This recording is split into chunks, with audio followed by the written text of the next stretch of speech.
ahí está la violencia en distintos frentes. Quizá la estampa más reciente, no la única, el asesinato ayer a plena luz del día de quien aspiraba a gobernar Celaya, Guanajuato. Guanajuato, una entidad incendiada como muchas otras en el país en el marco de este proceso electoral, el proceso electoral en curso. Esra Chabot, ¿cómo Hola, estás? ¿qué tal? Buenas noches. Muy buenas noches, Lourdes Mendoza. ¿Cómo están? Muy buenas noches. Buenas noches. Ricardo Rafael, ¿cómo estás? Ricardo, muy buenas noches.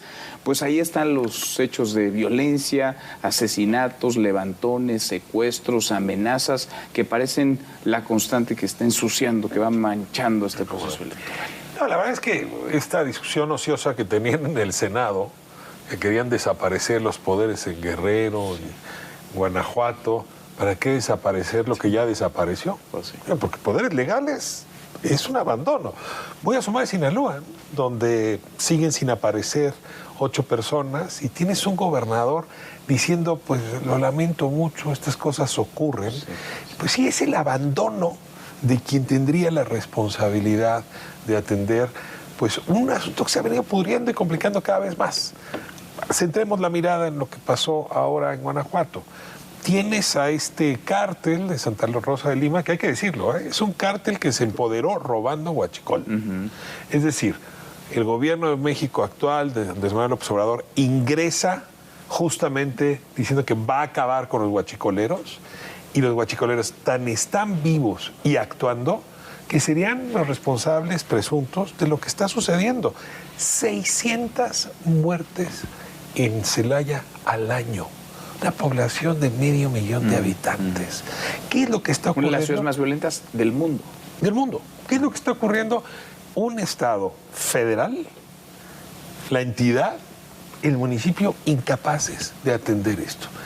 Que se mueran candidatas o candidatos, pues es un síntoma más de una descomposición que parecía irresoluble. En Celaya mataron a la candidata de Morena.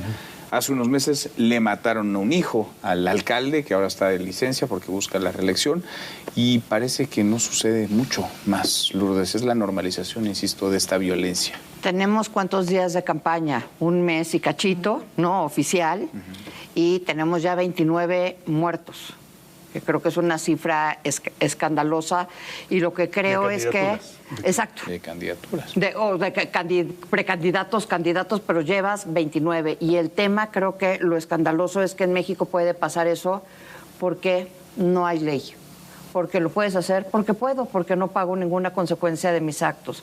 Y porque increíblemente en todo lo que ha pasado de esto, el gobierno federal tampoco nunca ha dicho que es el crimen organizado y que el crimen está poniendo las reglas del juego en donde se puede competir y en donde no, en qué municipios sí vas a ir o no vas a ir. Y platicábamos, ¿se acuerdan que en el 2018 cuando levantaron en aquellos entonces a la candidata de Valle de Bravo y del PAN, y que le dijeron, tú no puedes hacer campaña, y ya era escandaloso, pero lo que estamos viendo y viviendo el día de hoy se me hace gravísimo. Y como bien dicen, lucrar con que si fue del PAN o que si fue del Frente o que si es de Morena, eso es más allá. Estos son vidas humanas, y que si el crimen lo está haciendo es porque puede y porque no hay consecuencia alguna de sus actos. El crimen que va votando, eso, antes del domingo 2 de Sí, sin duda alguna. Y creo que hay que entrarle al asunto de las responsabilidades.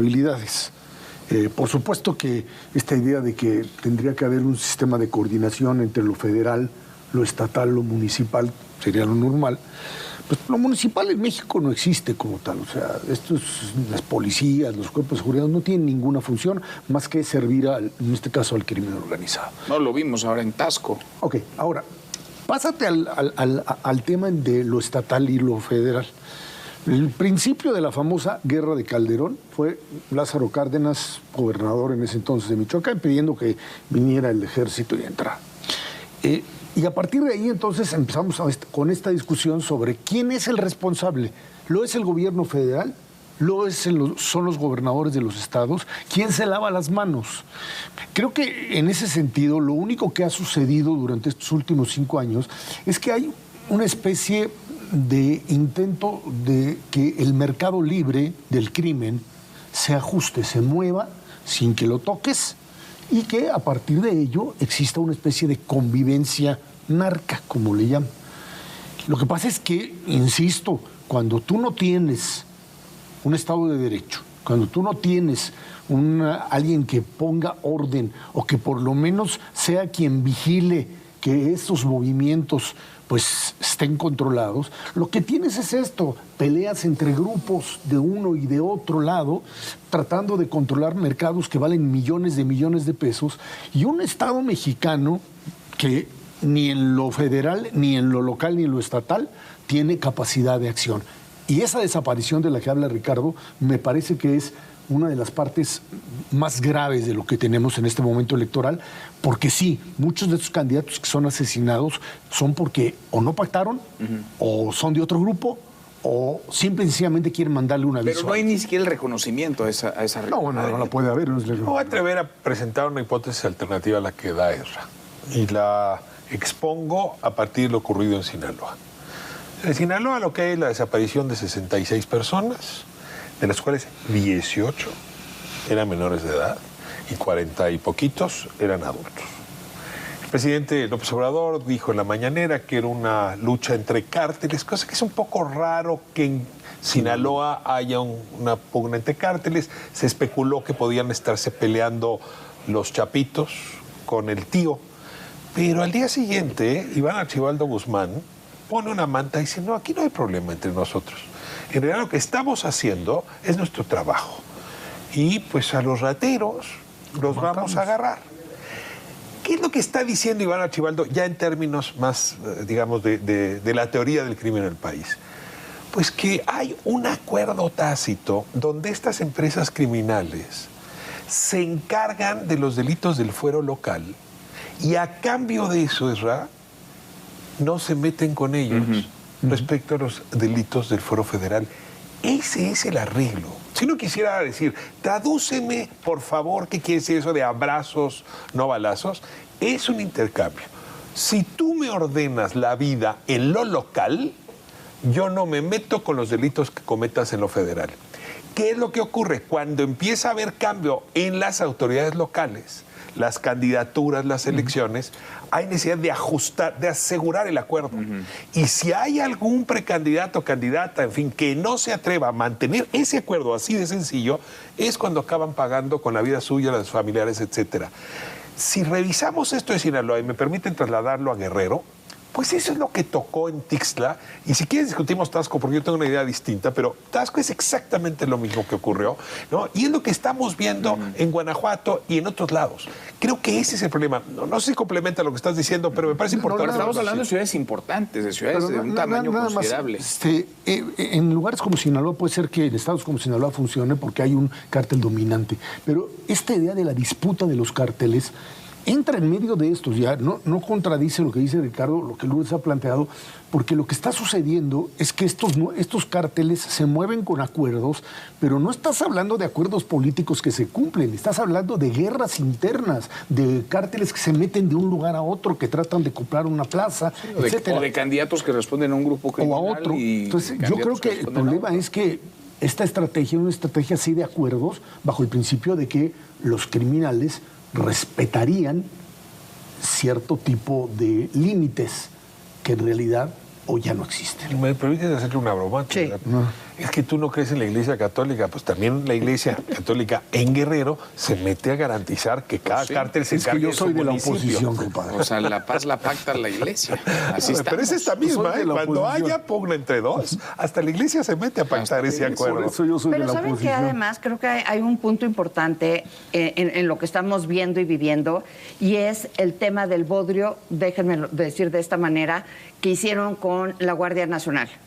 Y me toca, he estado entrevistando a gente que tiene que ver con la Guardia Nacional y te dicen que por un lado tienes a la gente que era de la Secretaría de Marina y por otro lado tienes a la gente de la Sedena.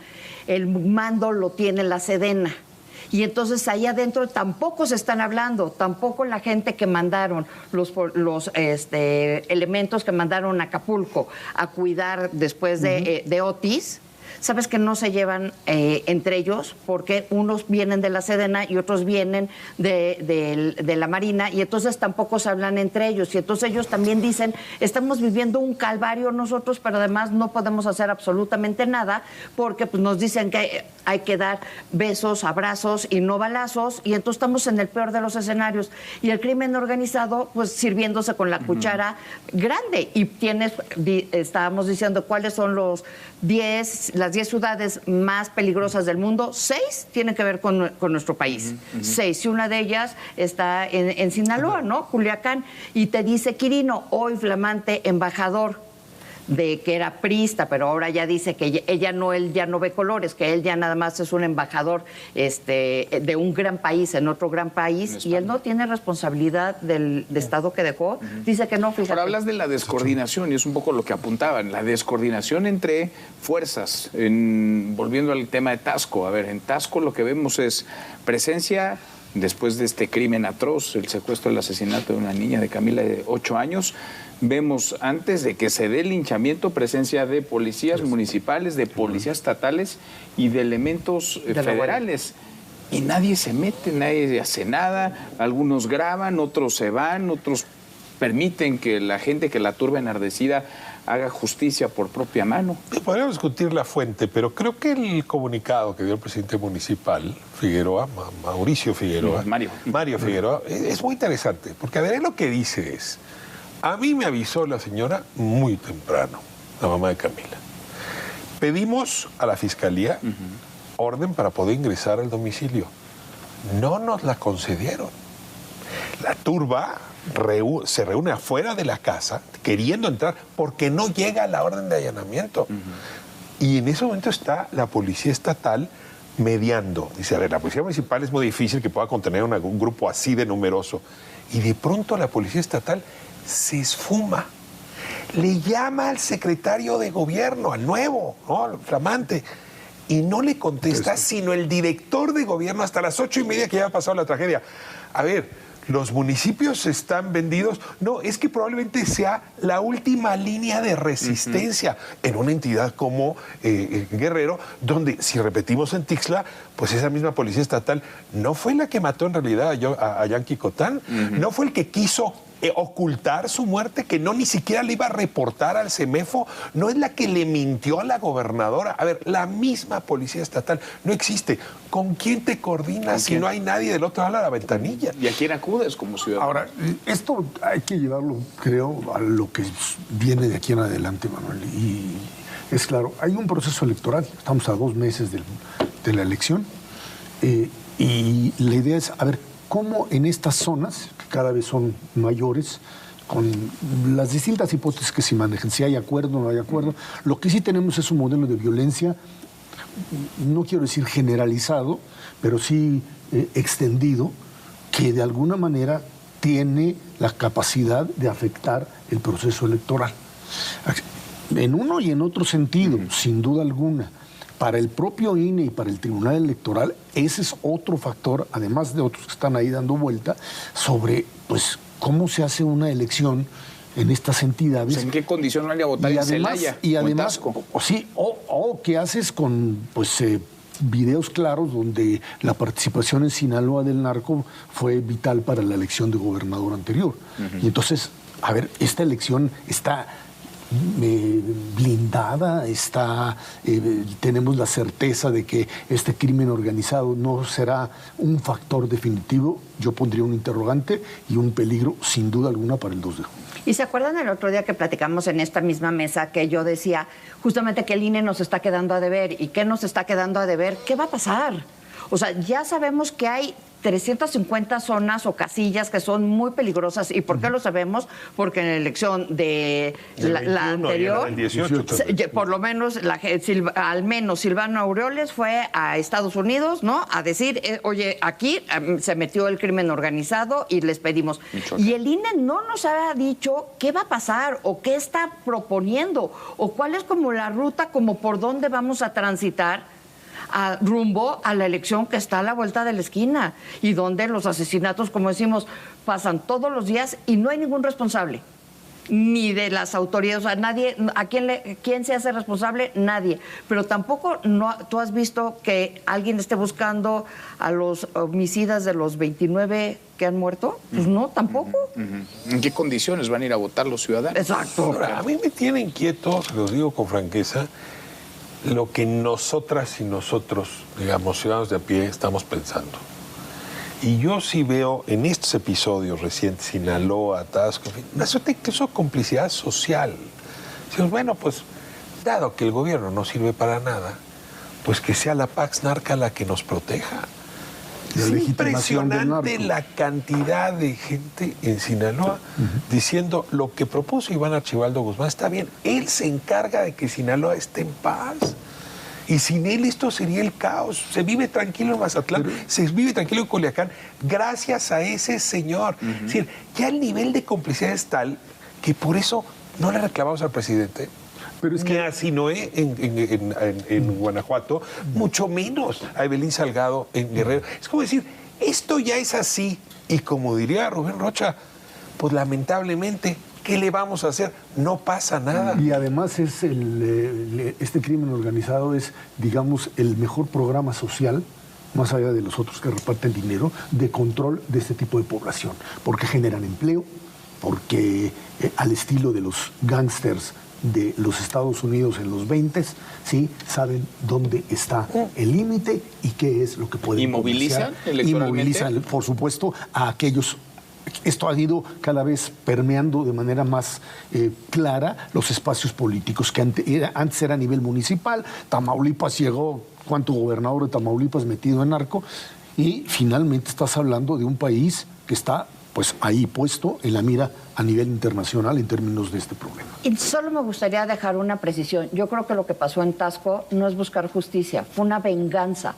Y no podemos ya ahora vivir en donde los pobladores tomen venganza o tomen, ¿no?, ellos la justicia por sus manos. La ausencia de autoridad, de ley, de gobierno, de Estado de Derecho. Gracias, César. Muchas gracias. Ricardo, muchas gracias. Hasta mañana. Pásale.